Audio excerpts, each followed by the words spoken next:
Okay, well, we got interrupted there. I'm going to start again. That's kind of from this same point.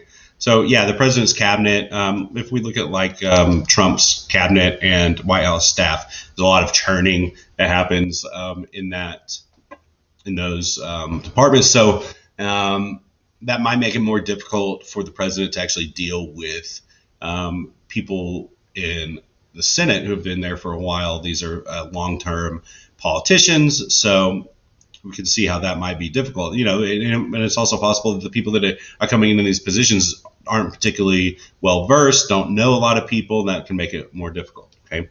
All right. Another check on the presidency is impeachment. This is a big one. But impeachment does not mean being removed. Okay. Impeachment starts out at the House, and it's basically like a formal indictment. What I mean by indictment, it's like charges are brought up.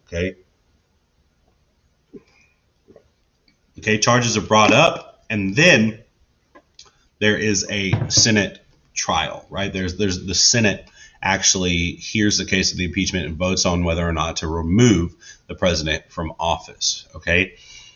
Again, this is a partisan, it's a partisan process, right? Senators, if senators are a majority of the president's party, then it's very likely that they'll support the president, right? And they'll see the impeachment process as being meritless, or at least they'll say that it is, right? Because they tend to support their party.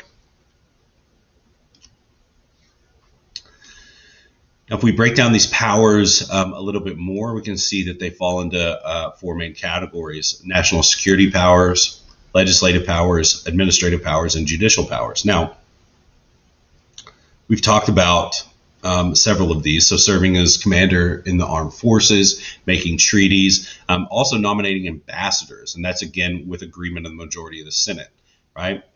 Receiving ambassadors from other countries. Legislative powers, so present the State of the Union, right? Recommend legislation to Congress. This is a lot where we see those persuasive powers, the powers of persuasion. Convene both houses of Congress on extraordinary occasions. Adjourn Congress if they can't, the House and Senate can't agree to adjourn. And then veto legislation. So the vetoing legislation and State of the Union are the only true constitutional legislative powers that Congress has. Well, I mean, they're the ones that actually, have like a legislative impact, I guess. Vetoing legislation is actually it's part of legislation itself. You could, I guess, say the adjourning or convening the houses of Congress could be, but they're not particularly legislative. They're not really part of the lawmaking process. Okay, recommending legislation to Congress is just that. It's just recommending. It's not actually taking part in the legislative process. Administrative powers. So, again, that idea of taking care that the laws be faithfully executed. This is a constitutional requirement of the president, right? The fact that the president does not necessarily do this, and I'm not picking on any one president in particular, but I mean, it's problematic. It means basically that the president has kind of veered a little bit from the intended position and has become more powerful than they were intended. Nominate officials. So obviously, hugely important. The president has to fill up his cabinet, also has to fill up his staff, right? And that has to be agreed on by a majority of the Senate. Fill administrative vacancies. Okay. Judicial powers. So this is a big one, granting reprieves and pardons.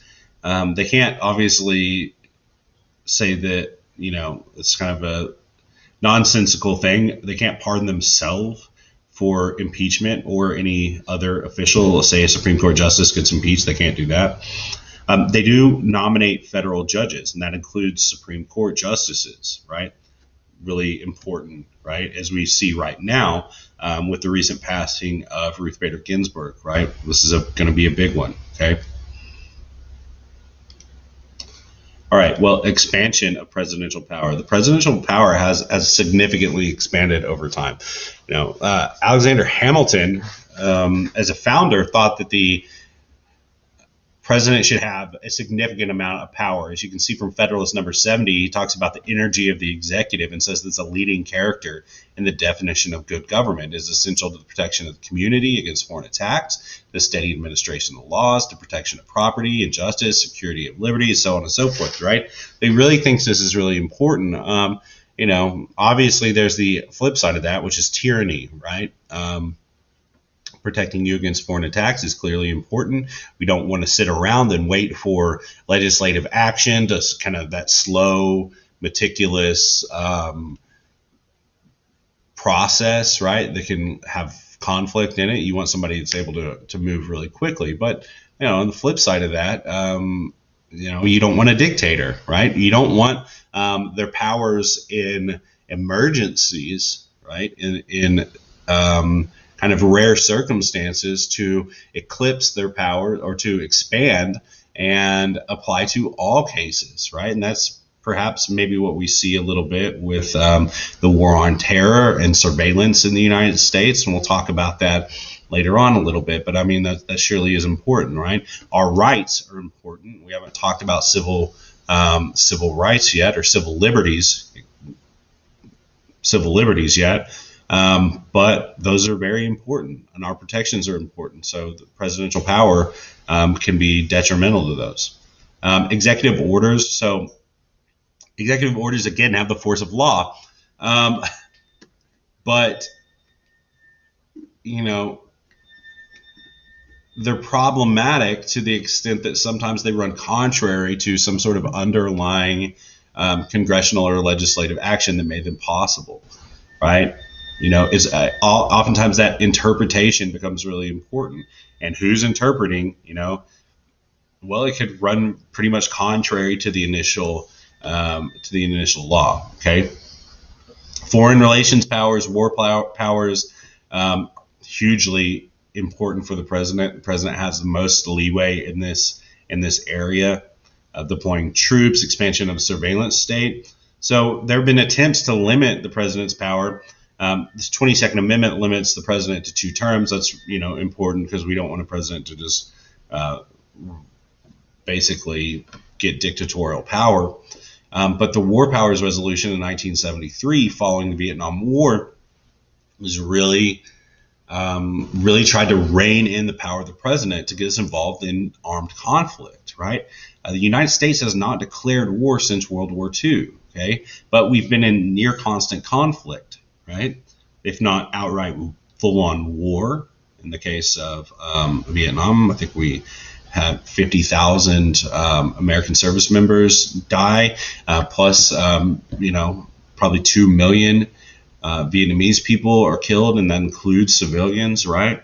So, it's this bloody, terrible conflict that happens, and people are seeing it on television for the first time and really understanding how terrible it is. So Congress enacts the War Powers Resolution in 1973 to try to limit the armed conflict, and it largely fails. And the reason why is because Congress leaves in a loophole, and that is that the president can commit a certain number of troops, let's say 600, 500 troops, I don't know the exact number off the top of my head, and